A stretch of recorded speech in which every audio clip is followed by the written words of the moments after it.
We are recording. Thank you very much. So today, for the record, is Tuesday, January 4th, 2022. Happy New Year, everyone. Please rise, join me in the Pledge of Allegiance.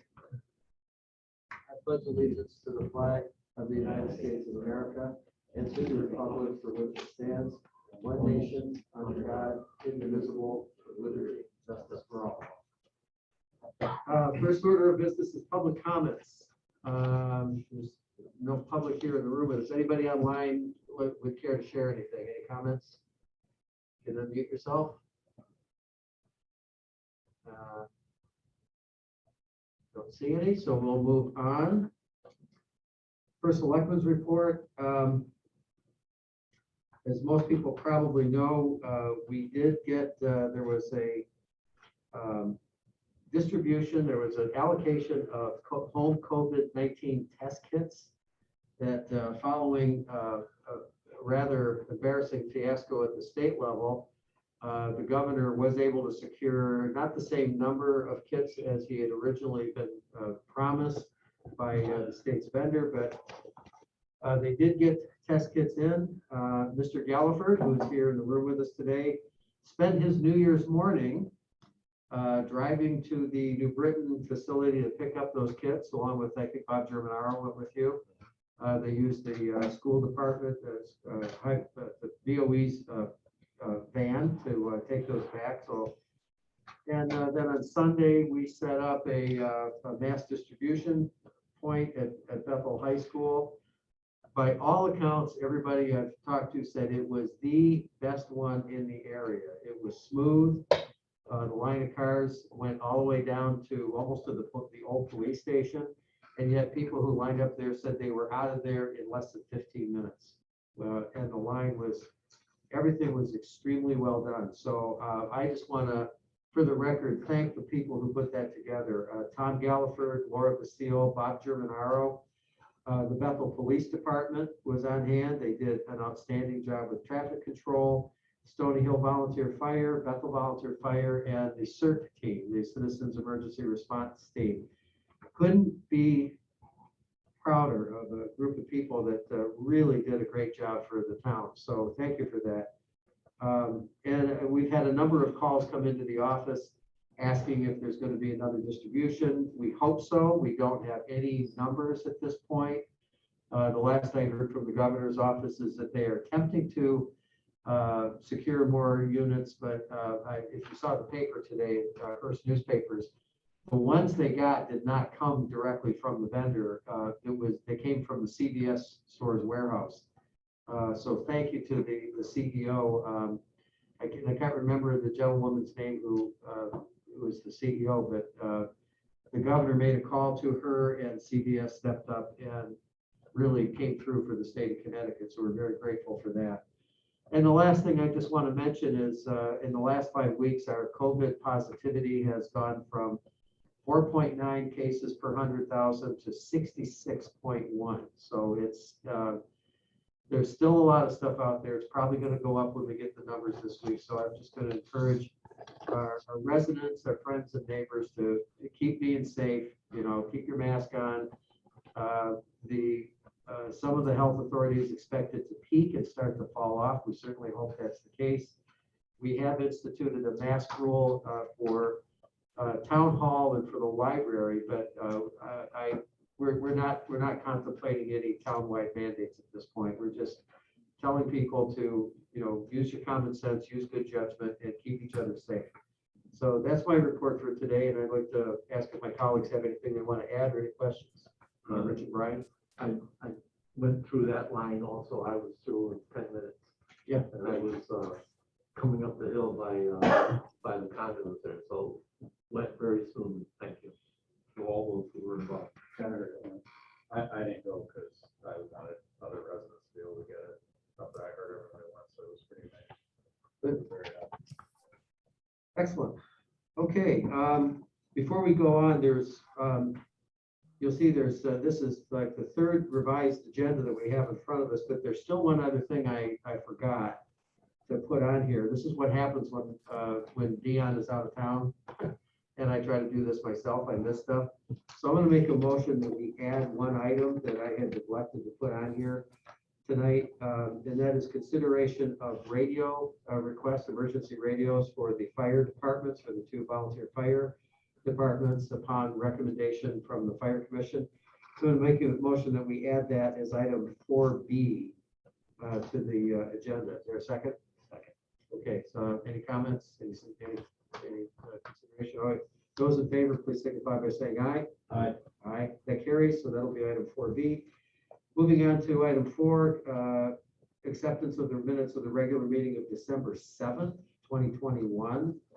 I'll entertain a motion to accept those minutes. Oh, all right, I'll make the motion. You second, okay. Any comments or corrections? Hearing none, those in favor? Aye. Aye, that carries.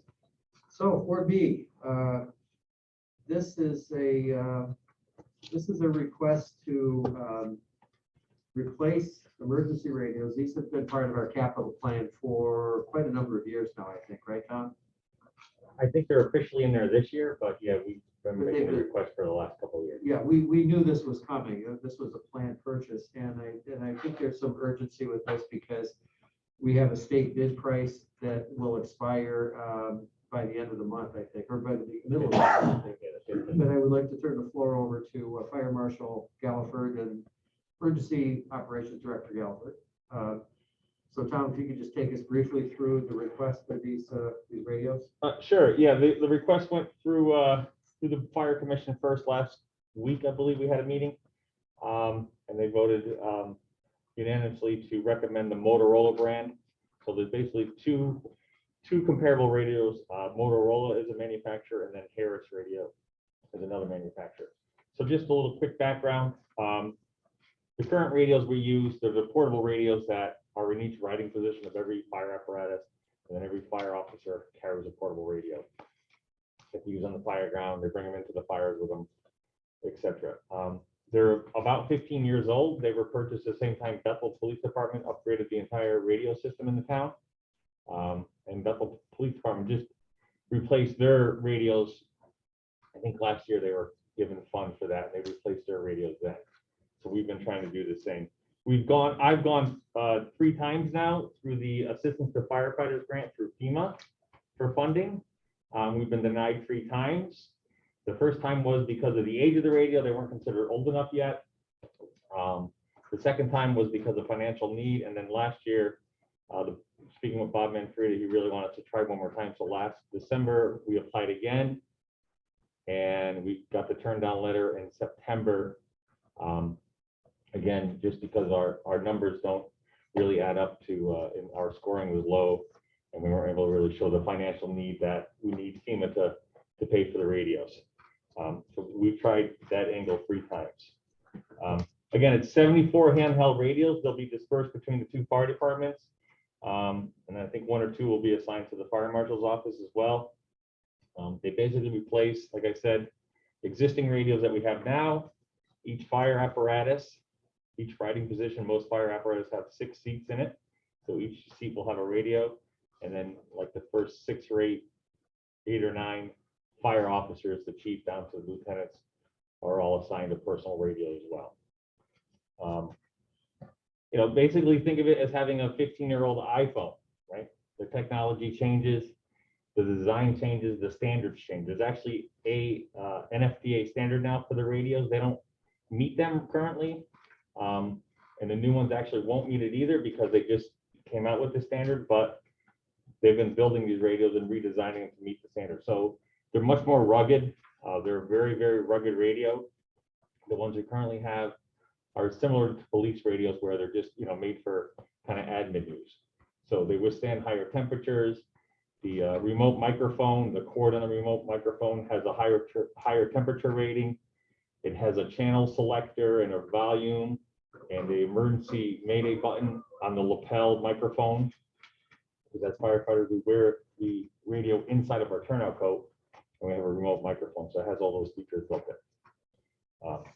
So you can see the need for it.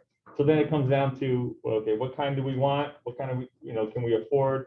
And what's the best radio for us? So two vendors, Motorola, like I said, we had Motorola radios here in the town of Bethel between police, fire, and Board of Ed. The police and fire departments have been using Motorola, I don't know, 35, 40 years. I've been doing this for 33 years, and we had Motorola's back then. So they're kind of an industry standard. Harris Radio, they have a large military market. A lot of military departments use Harris radios. They're a little less expensive than a Motorola's, but there's not a lot of history in the fire service with Harris radios. So when you look at the two quotes for 74 radios of comparable warranties, 3-year warranties, engraving, programming the radios, what the radios are capable of doing, they're two comparable quotes. And in the end, the Motorola's are about $15,000 more in the price difference. And the two fire chiefs were in agreement that they recommend the Motorola brand over the Harris. Again, well, a big track record of them. Well, I'm only aware of a very handful of fire departments that use the Harris radios. I've spoken with them. There's no major complaints with them, but just because of the track record with Motorola and the current vendor we use, again, we've had these radios for 15 years now. We haven't had really any major problems with them. They're just getting old and they don't make the batteries anymore. And like I said, the features now are incomparable to what we currently own. So just that familiarity and knowing that they're a rugged radio and that we've had a lot of great success with them, and that we don't buy these things a lot. It'll probably be another 15 years before we come to say, hey, we need to replace the radios, and that's something we're going to do in 5 years. They're going to last. So that was the recommendation that we brought to the fire commission, and they agreed with it to go with the Motorola brand. So the amount is, again, $397 for the Motorola's, $397,643. So the fire commission had recommended, not to exceed 400,000, just to have a little wiggle room there for them at that point. So that's where we're at. So I have a quote here, the Motorola Solutions is $392,093. Do I add the 5,500 to that? Yeah, because so Motorola, right? So these are both state bid prices. They're on the state bid. So this is a quote directly from Motorola, but then Utility Communications, who's our current vendor, they have to do it. That's a separate quote for the install of each fire apparatus. Each riding position has a single vehicle charger, so they have to replace the current chargers with new ones. So that's the labor to install those chargers. And they both include, and I just want to bring this up because that's why we just want to give the exact number. We talked about trade-in. What can we get for the trade-in? They're anywhere from $30 from Utility or $40 from Harris, the Harris Dealer Communication Services for the old radios. I mean, it's not a lot of money, $40 a radio. I know both chiefs expressed interest in keeping some of the radios, but they keep, a small cache of them to use for fire police. Just to have backup radios, they'll still work. They just won't be frontline radios to keep some of them. Or we even talked about putting them on the town auction site, and maybe there's a contractor out there or a business that would buy these that are, more than $40 a radio. So, But you say you only get $40 for. well, that's where we're getting from, the most for a trade-in from these two dealers is 40 is the most. Well, keep them for. Yeah, so some we'll keep, maybe we'll trade in a few. So we just, I just picked a number of, a little less than half of 40. So it's a very minor discount. Does this include like your portable holders and all that? Is that included in the bid? So the actual carrying straps, Yeah. we had that originally in the quote, and then talking with the two chiefs, we took that out only because a lot of firefighters buy their own strap, or they already have straps that are universal, and this radio will fit in there. And instead of getting a strap for every single riding position, which we don't really do now, that every firefighter with that through their operating budget, they'll figure out which strap to buy, or like I said, a lot of them have their own that they can still use that still fits these radios and use those instead. And are these equipped I'm assuming they're all equipped with like the emergency technology where like we have in the police department, or is there like a panic button? Oh, yes, correct, yeah. And that, that's one point difference between these. I had stated that basically what I understand is with the Harris radio, when you hit the emergency mayday button, they transmit the mayday signal to whatever channel you want, whether it's to our main dispatch channel. And currently, when we do that now with our Motorola's, our dispatch console can actually acknowledge it and then clear the mayday. So that way you can talk on that channel. When I understand with the Harris and speaking with one of the fire departments, I believe it was Hamden, and the utility dealer, is that with the Harris's, you have to either physically shut off the radio and turn it back on, or hold down the mayday button and reset it, which to us is a safety issue. If a firefighter is injured, he hits the button in order to reset that mayday and make the channel talkable, you have to physically do something with it. So that's in the actual instruction guide. And I talked with Berlin Fire Department, who has Harris, and they told me the same thing is, yeah, you mainly have to shut it off and turn it back on again. So if you're in an emergency situation. Yeah. The dealer from Harris told me first, when I first presented that question to him, his answer was, yes, you have to turn it on and off, or reset the button with the hitting the mayday again. Then he followed up an email and said, no, it can be programmed into your dispatch console. But again, we're a little hesitant only because some of our dispatch console equipment is Motorola already. So kind of staying with the same vendor and the same manufacturer. So how many year warranty do they give you on the radio? Both of them are 3 year. 3 years? Yeah. And that's including the batteries? Yeah, the battery, yeah, and again, we had that with the Motorola's 15 years ago, and any issues with it, the first 3 years, the pagers and things. And do they offer an extended warranty or anything like that? I'm not sure about that, about anything extended beyond that. That's kind of their basic warranty for that. And utilities including all the programming? Oh, yeah, same thing, all the programming, yeah, the ID, identifiers, yeah. So again, it's $15,000 difference. Our thought process is using the same vendor, the same manufacturer radio, the same, brand. I know it's $15,000. It's actually more. like a $10,000, $10,400. It's not Yeah. that much. It's industry standard. Yeah, I 100% agree. Yeah. As a member of the fire commission, when we discuss it, the fact of shutting the radio, trying to get in your pocket or in your jacket, shut the radio off and turn it back on. Right, that's it. It wasn't, a no-brainer. Yeah. I make a motion that we approve so the radio not to exceed. Okay, we have a motion on the floor. So what did you say the price was? $397 something? $397, $643 and Oh, it's change gonna be like- for the Motorola. Yeah, the shipping or something. Yeah, okay. Yeah. So, all right, so Brian made a motion to approve and send to the Board of Finance for their next meeting, price not to exceed $400,000 as recommended by the Fire Commission, seconded by Rich. Any further discussion or comments? Hearing none, I'll try your minds. Those in favor, please signify by saying aye. Aye. Aye, that carries. Thank you. Thank you very much, Tom. Thank you. Thank you. Thank you. How long will it take to go? So it's about 8 weeks. Yeah, they're making the chips for these. I asked that question, so they're still. Hey, Matt? Yeah. Does that include the monies from utility communications? I don't think it does. Yeah. Yes. Yeah, that's 392? That's how we got the 190, that's how we got the 397, and we made Yeah. it not to exceed 400. yeah. I'm sorry, I thought I heard Matt say 392 or 393. Oh, it's not to exceed 400. Okay, Yes, both of those together, which comes up to just under 398, but we're just gonna round it up to 400 just to make sure there's no. okay, all right, All right, all right, thank you.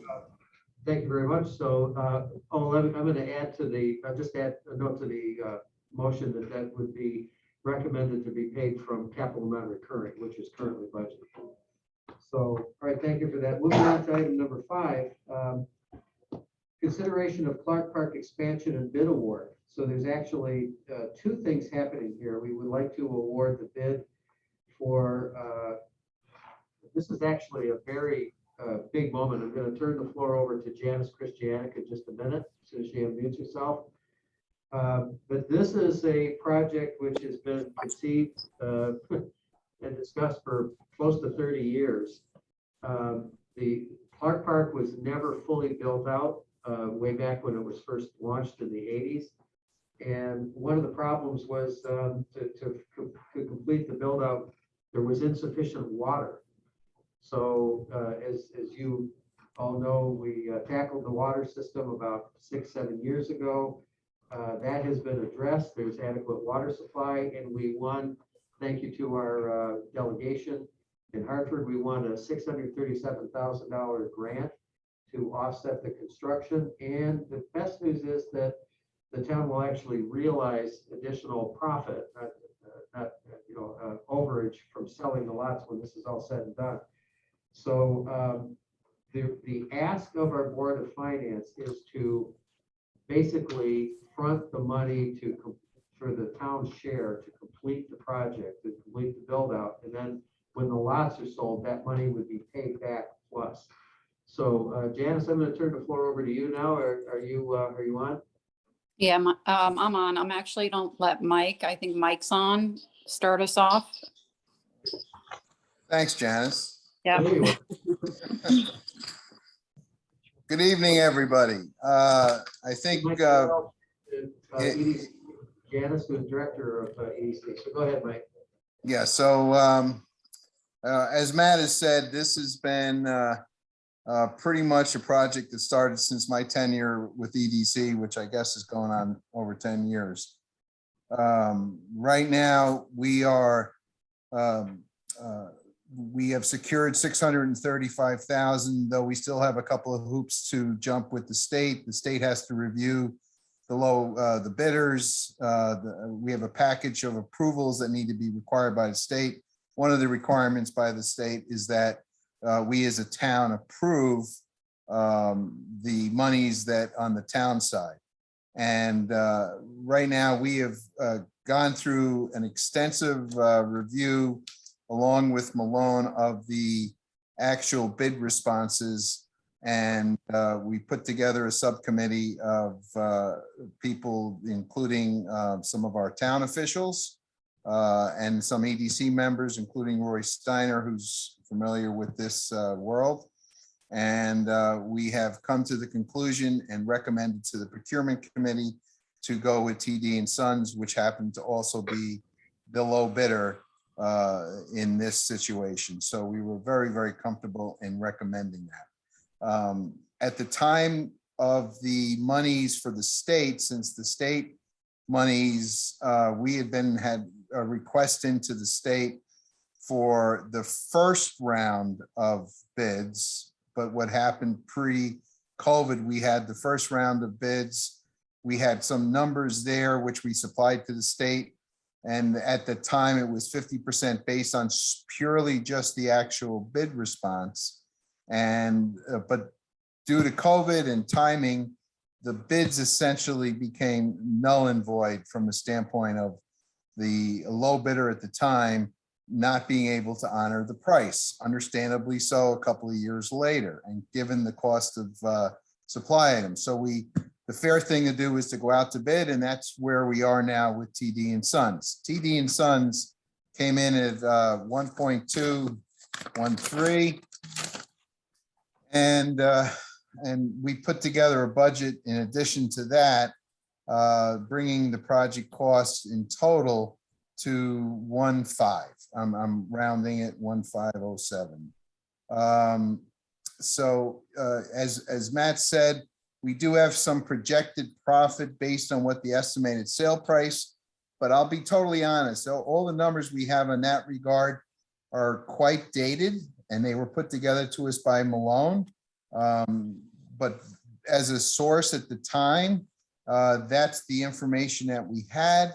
But even if we sold the lots at half of the estimates, we still come out ahead. So right now we're looking at a projected cost of 1.507.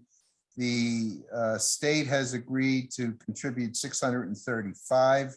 assuming we successfully navigate through the hoops that they've requested from us. And right now we have pegged the town contribution at 872. The reason that number is a little bit, 15% reserve put into this. Right now, the problem that I guess all of us are seeing, supply chain is a big issue. There's a lot of the supply costs in general have gone through the roof. There could be some unexpected surprises. What we're trying to do is come up with a number that may cover for us from a contingency standpoint at 15, and hopefully not have to hit that. But with the uncertainty of the new post-COVID world, and particularly in the area of construction, we have a lot of unknowns, and we had some recommendations that said it's better to be safe than sorry, because the last thing we want to do is go forward and have to end up coming back to both the Board of Selectmen and the Board of Finance and potentially another town meeting. So, bringing the total cost of the project to 1507 for the lots. Now, right now, I mean, I will share with you, once again, estimated sale prices that Malone gave us, which is dated for years. They originally gave us a number of 1650. That was the number they gave us for all 4 lots being sold. And then we have estimates on the tax revenue, once again, depending on what the actual build out is for a lot, of approximately 132, estimate 132,000 a year. We have some interest on the lots, but I'm not gonna go to the bank and tell you that we have any sold. We don't. But there seems to be a fair amount of buzz of interest in the lot and getting into the park. The park has been, since its fruition, a success for the town. And I think, the work that's been put out over the course of the last 10 years and the getting the support of the state validates, in my opinion, and in the opinion of EDC, that this is a sound investment on behalf of the town that will give us many years of return. So we are seeking approval to move forward from the Board of Selectmen to the Board of Finance, and then ultimately a town meeting for the project cost of 1507650. Mike, the net contribution for the town is 872,633. Yes, the 872,633. Marty, a question for you, because I don't want to get us into trouble. So the total cost of the project is 165. The town's contribution is 872. So one That's number right. is over $1 million threshold and one number is under. Is this, can we do this at a town meeting, or is this going to require a referendum? For the town portion of 872? Well, it depends on what hey, Marty, you're muted. Marty, you're muted. He's talking about, Mike, that the total amount is over $1 million. Do we need a referendum or a town meeting? And hold on a second, Matt, I'm looking again at the,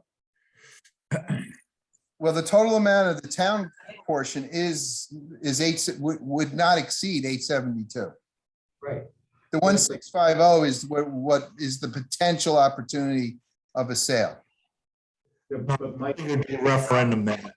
It wouldn't, that's not what it would be. If you look under C6-4D, all right, it talks about any acceptance by the town of a state, federal, or other grant involving a local financial share estimated to be more than $50,000 in any fiscal year. So it's not adding the grant back in there. It's just saying to accept the grant, you have to get the monies approved by the town if it's 50,000 or more. So I'd say it's under $1 million. So in that case, I think you could go with a town meeting. Okay. well, Marty, if we have to put, do we have to put the full amount up and then we get reimbursed? Because if that's the case, I would say that would trigger a referendum, no?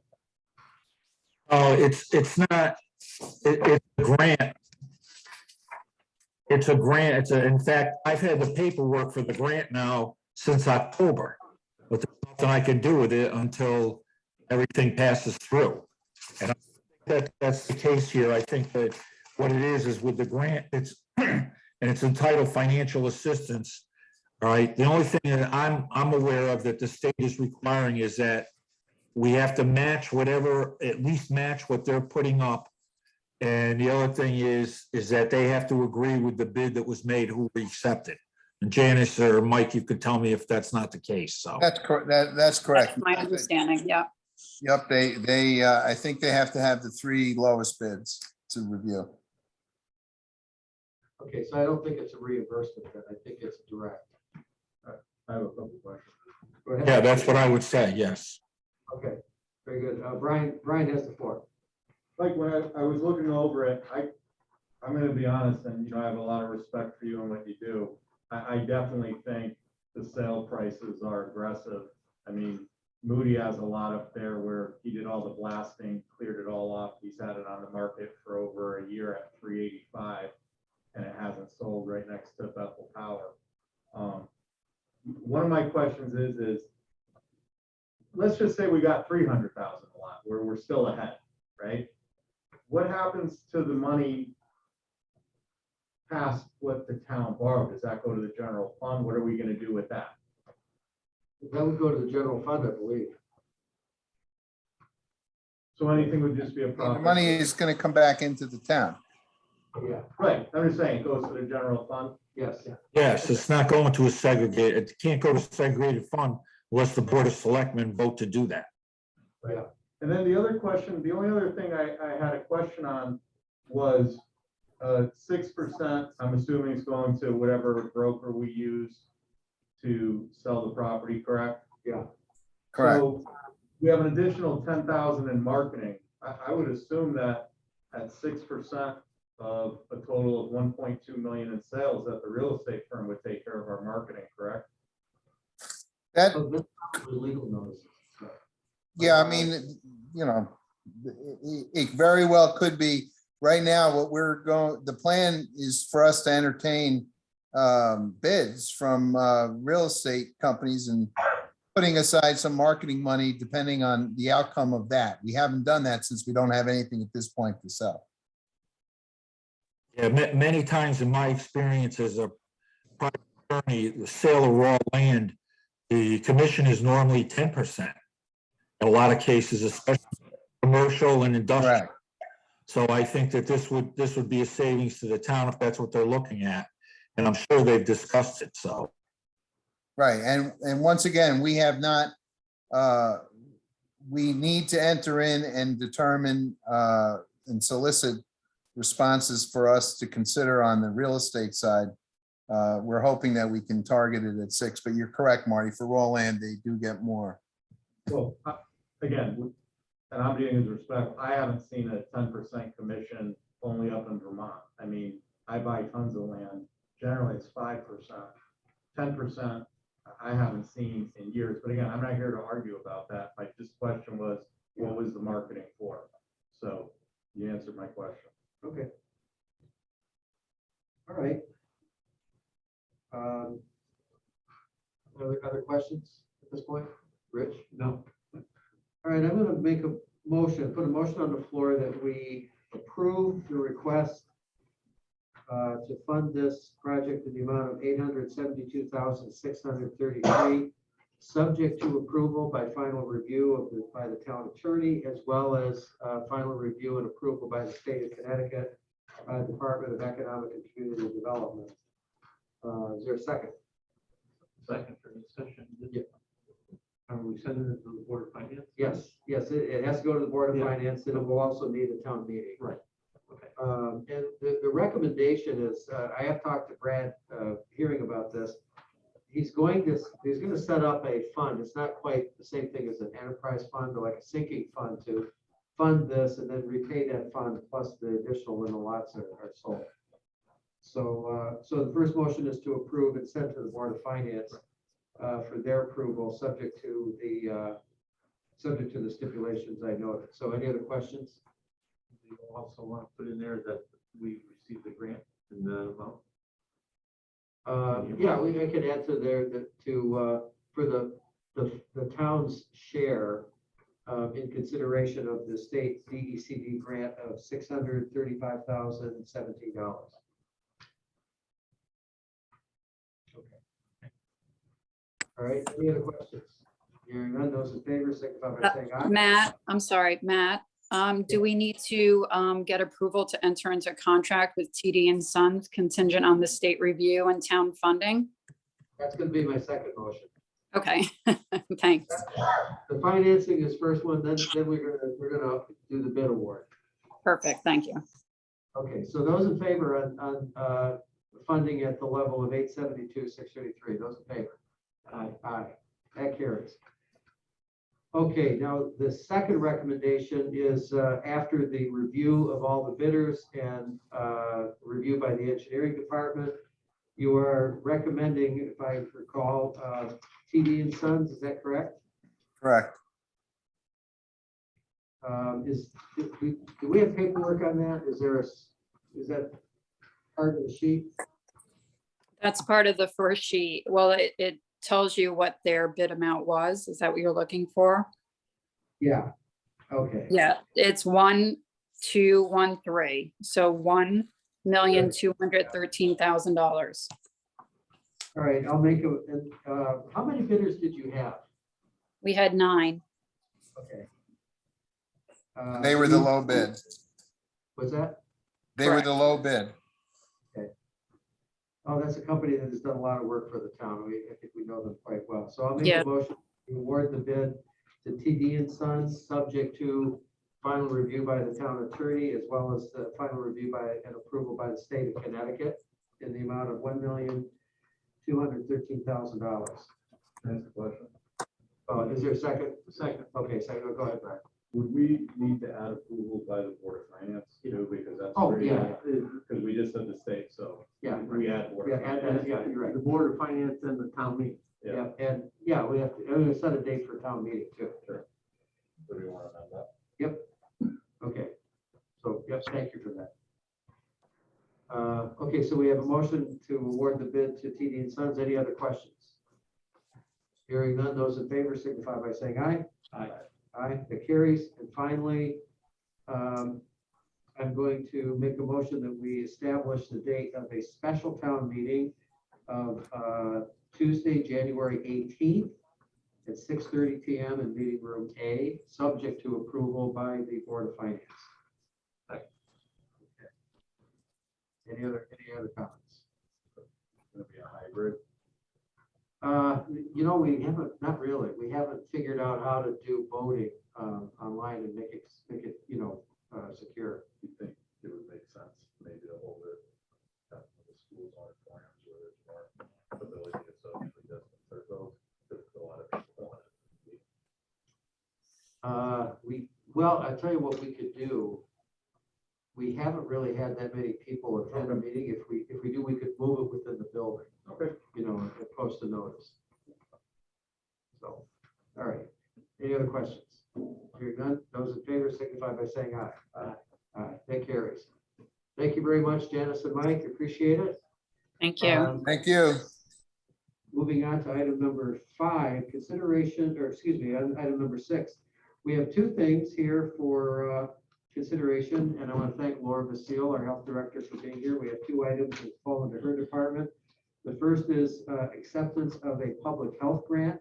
This is called an ELC2. And Laura, you want to just give us a brief outline of what that is? Yes, this has reimbursed us for COVID work that we're required to do. So this will be the 3rd one that we've received and you've accepted.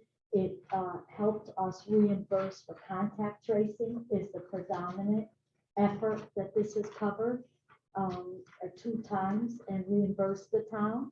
And then besides contact tracing, all the directors of health are working on some education about COVID and COVID prevention for the public. And that's what the monies are, $72,442.25.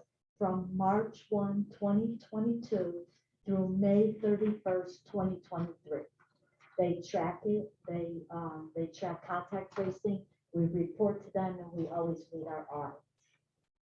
And I would like your acceptance that we could do that. All right, I'll put a motion on the floor that we formally accept the grant. This is through DPH? Yeah, it comes from the Okay. federal government to DPH, Okay. Department So of Public pass through. Health. So I'm gonna make a motion that we accept the Department of Public Health grant, ELC2, Enhancing Detection Cooperative Agreement, and accept the grant amount of $72,442.25. All right, second, any questions?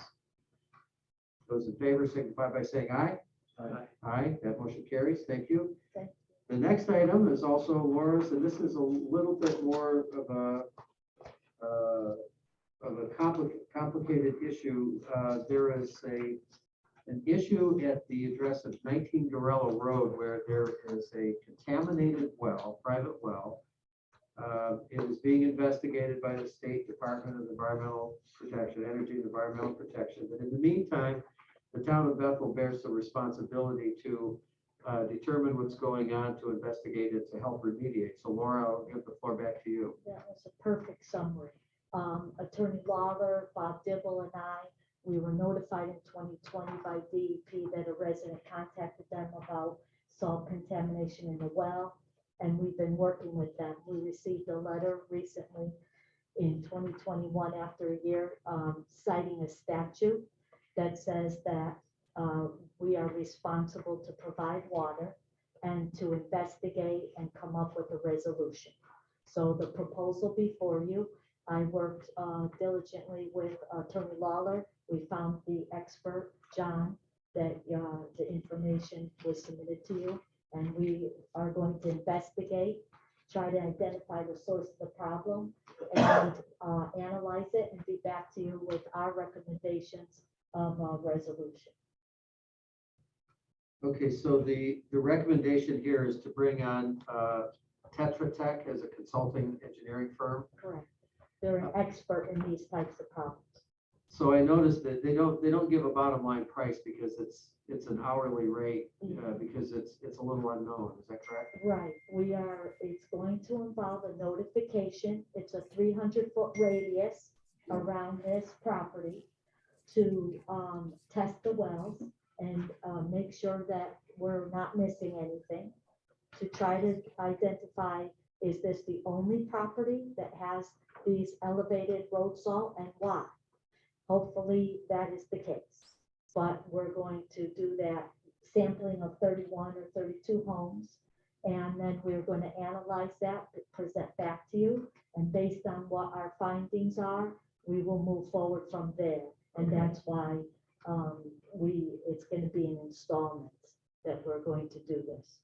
And as I think you pointed out that we are required to remediate this issue under state statute, correct? Right, we're not the only town or city that has gone through this. If you Google it, there's a task force hour-long presentation on it. And if we don't do it, we've been requested, they could order it under the statute, and Attorney Lawler has been with me on this and checked it all out. Just one, Matt, can I say one thing? Yes, please. They don't have an exact number for the budget, but you'll see on page 4 that they had an estimate of $9,500 for the budget.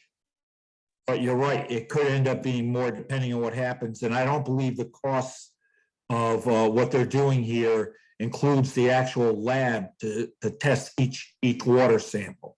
This is for them to make sure it's done and then to review it and give us a report. So I just want to let you know, we're not talking about $150,000 here. All right. Yeah. And the Pretty health important. department is going to work with the consultant to keep the monies down and whatever else we can do to keep it as economical as possible. Want to put a motion on the table so we can discuss it? Yeah, make a motion. Yeah, you want to make a motion? I'll make a motion that we approve the funding for the testing of the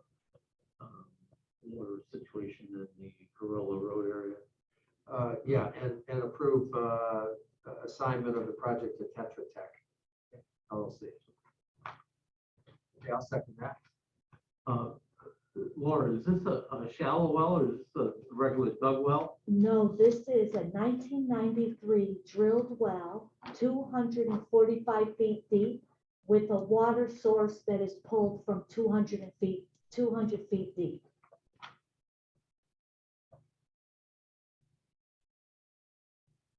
And there was no problem from 1993 until after 2010. And currently the test showed it was salt, or they identified it as road salt, did you say? The DEP has identified it as road salt.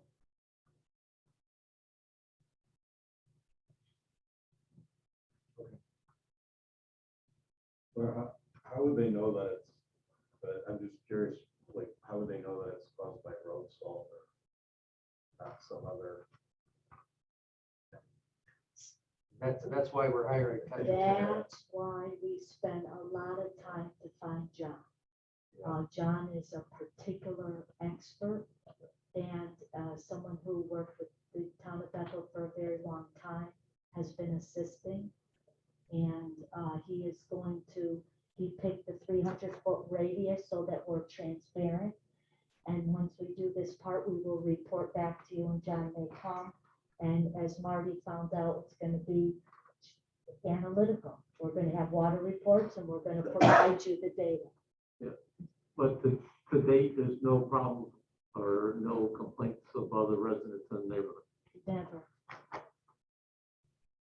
Some of the Vale wells, there's always been mineral rich on Route 6, hardness, but I've never had a complaint like this in our records. And the Vale Road wells were fine. So but there's some complexities over there. There's Route 6, there's 84. So that's why we want to proceed as we are, be transparent. There'll be a letter from me with the consultant to the homeowners, and then we will report back to you. Okay, any other questions? Okay, so we have a motion on the floor to approve the funding and appoint Tetra Tech as the consulting engineer. Those in favor, please signify by saying aye. Aye. Aye, that carries. Thank you very much. No, Matt, there's one more aspect to this. Yeah. It's the state, when they made their decision, they basically said that it's the town's responsibility to provide the homeowner with drinking water. So while it's going on, we're gonna have to do something along those lines. And I mean, I have no idea how much drinking water these people use all the time. But I just thought it would be best, and I mentioned this to Laura, that I think it's something that's within the purview of the Board of Selectmen to say, okay, you know, the health department is authorized to make arrangements to provide, I don't, $100 worth of water a week or something, drinking water a week until the matter is resolved, or until, you know, the budget is exceeded or there's an issue regarding the amount of money. I don't know what it's gonna be.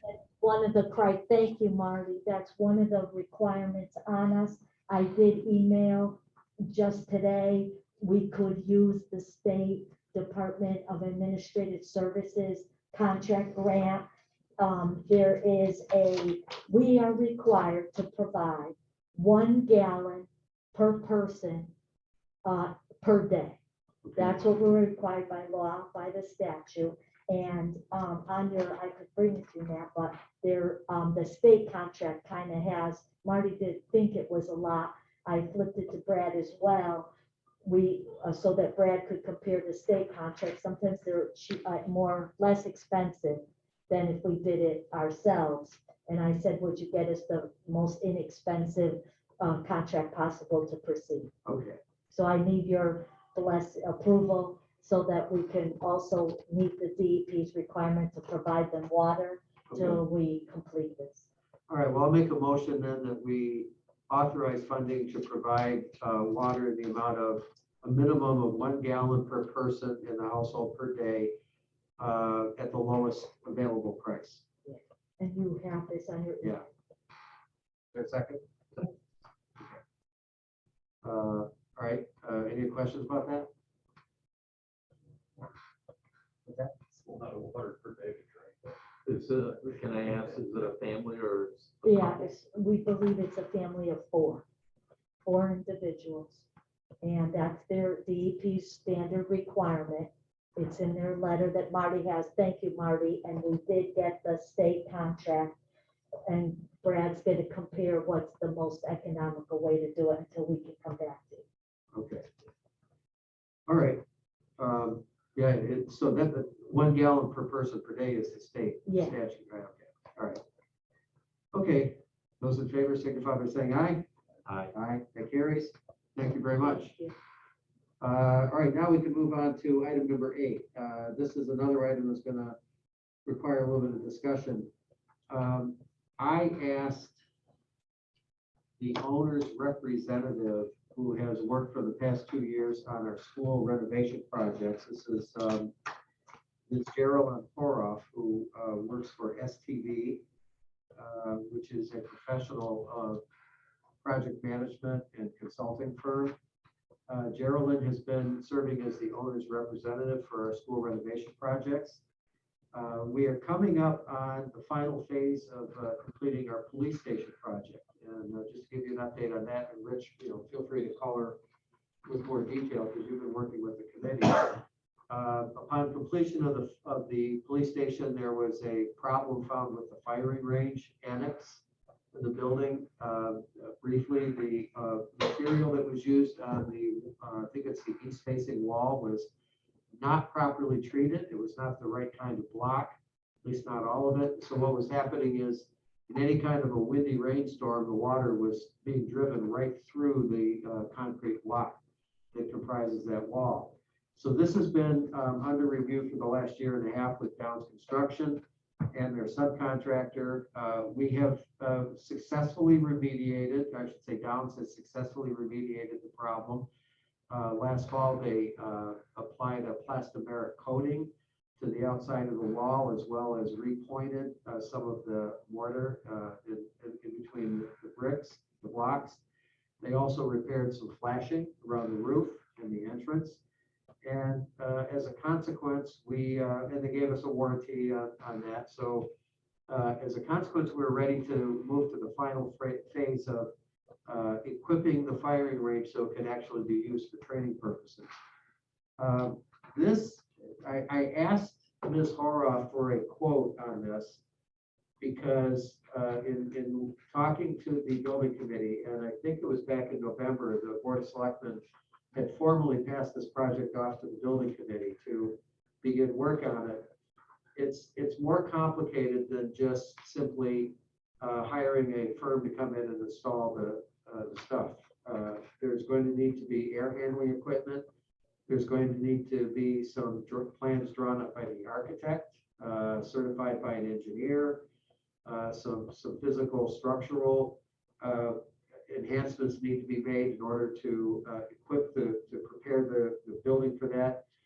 So due to the complexity of the project and the highly technical nature of the specifications, it's my recommendation that we retain STV to do this work. They've given us a quote of, I think it's like $49,000 to take on this project, and you have a complete timeline of Gantt charts and actions that would be taken by the firm.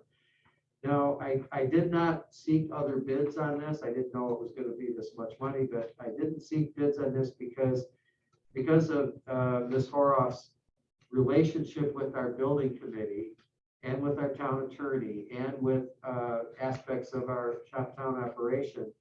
I believe that it is in the town's best interest to proceed with this quote, with retaining STV to do this project to help us out, and it would actually save a lot of time and money in the long run to have this done with a minimum amount of problems or with things not being dropped between the cracks.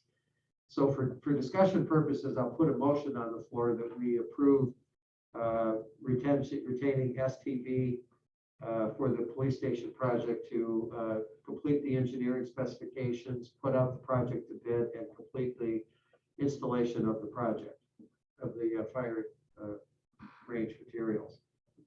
So is there a second? Second, you want to put the amount in, $49,447. Yeah, the amount not to exceed 49,000, what is it, 47. 447. So I have that, so that motion is on the floor. I'll entertain questions or comments. I will say, being an ex officio member of the building committee and a lot of those things, STV did an excellent job of keeping track of the paperwork, the monies. There was, with the COVID problems that was going on at the time, in my opinion, they did an excellent job for the town. The building committee is, and I was a former chairman of the building committee years ago. The town building committee could not have done those two projects without their supervision. I'll give them a lot of kudos. Okay. I would support. Now, what's the estimated cost of installing? Well, that's the question, because we don't really have that. The equipment cost at the time the station was completed was approximately 700,000. But we really don't, we're not going to know the final installation price until we have the engineering work done and the architect, prepare the area. So we're going to have to, this is one of the reasons why I wanted to retain this firm, so that they could do those specs, get those bids put out, and then we would have hard costs to work with. So let me add to the motion on that too, that we would have to send this to the Board of Finance for their approval for use of capital non-recurring to prepare this. So we're estimating 900,000 in total, but it could be less. But this part here, right, is Yes. just for them to manage a project. They'll put it out to bid. Yep. They'll get an architect, Right. design it, Write the specs and put it write up. the specs. Correct. So is there a way, when we enter into this, to just start with the pre-construction? Because if the Board of Finance or the town rejects it, I mean, you don't go all the way to completion, or Oh, it's sure. just an estimate. So you're not guaranteed to spend the 49,000 if for some reason the That's right. town says, you know what, no, which I don't think will happen, but Right. if it does, we're not locked into owing the money on work that's not performed. That's correct. You were right. Okay. Any other questions? No. Hearing none, those in favor, please signify by saying aye. Aye. All right, that carries. Thank you. Second to last item, Marty, I have that Eversource request for temporary easement, but do you have what you need to, I know you sent Beth a question about that just today. They sent me back another map, if you want to call it that. It's just another aerial photograph that's bigger, that I can slide up and down the scale. But I think after the fact, because copied on the emails was Beth Cavagna, the planner, and she had several questions that she says she's asked CLMP about before about this, has never received a response. So I think what should happen is we do need to get a little bit more information from CLMP as to what they want to do, exactly what they want to do, because this isn't a situation where they're just going to bring in a truck and drive it over our land. They're going to have to cut down some trees. All right. It's not real close. If you look at the map doesn't make it very, very clear as to exactly where they're going to be and what they're going to do, other than just drive vehicles in there. So I think we need a little bit more time to discuss it. And I know our planner also would like to get some information as well. Okay. All right, well, then I'm going to make a motion that we table this item for pending further information. Is there a second? Aye. Those in favor? Aye. Aye. All right, so that item's tabled. Item number 10, we've have a couple of appointments to make tonight. These are kind of trickling in. It's kind of funny. I was attending a CCM meeting today, and my colleagues and I were talking about how difficult it is getting to be these days in town meeting form of government, to find enough people who want to serve. But we do have 3 appointments to make tonight. The first one is recommended by the Bethel Republican Town Committee. Brian, correct me if I kill this gentleman's name. Richard, is it Corshane? Close enough. Okay, we'll make a motion that we appoint Richard Corshane to the Zoning Board of Appeals. This is to fill the vacancy left by the resignation of Bobby Joe Beers, who has been elected to the Board of Finance. I second. Okay, so we have a second. Any discussion? Hearing none. Those in favor, please signify by saying aye. Aye. And we have 2 openings on the Commission on Aging, and we have requests from Pat Smithwick, our former treasurer, and Mary O'Leary. Mary is a currently serving member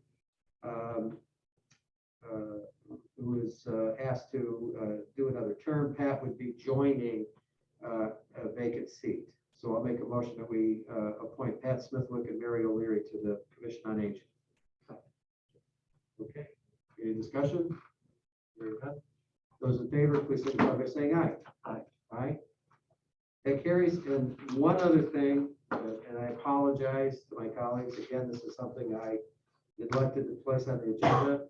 I'm going to make a motion that we add as item number 11, the last item, correspondence, because I forgot to put it there. I second. Okay, those in favor? Aye. Aye. Okay, so under correspondence, and this is just for the record because it's important that it be read into the record. I did receive a letter from Mr. Ellis, Nick Ellis, who is a serving member of the Board of Finance.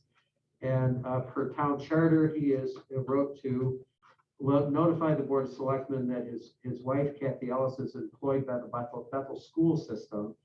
And of course, that is no conflict there, but the charter requires that any such relationships just be notified. So for the record, I just want to make sure that that is noted, and thank Mr. Ellis for sending in the letter. So we're all set. So I'll entertain a motion to adjourn. Second. Okay, so I made the motion. For a second. Those in favor? Aye. Aye, that carries. Thank you very much. Thank you, everybody. Have a good evening.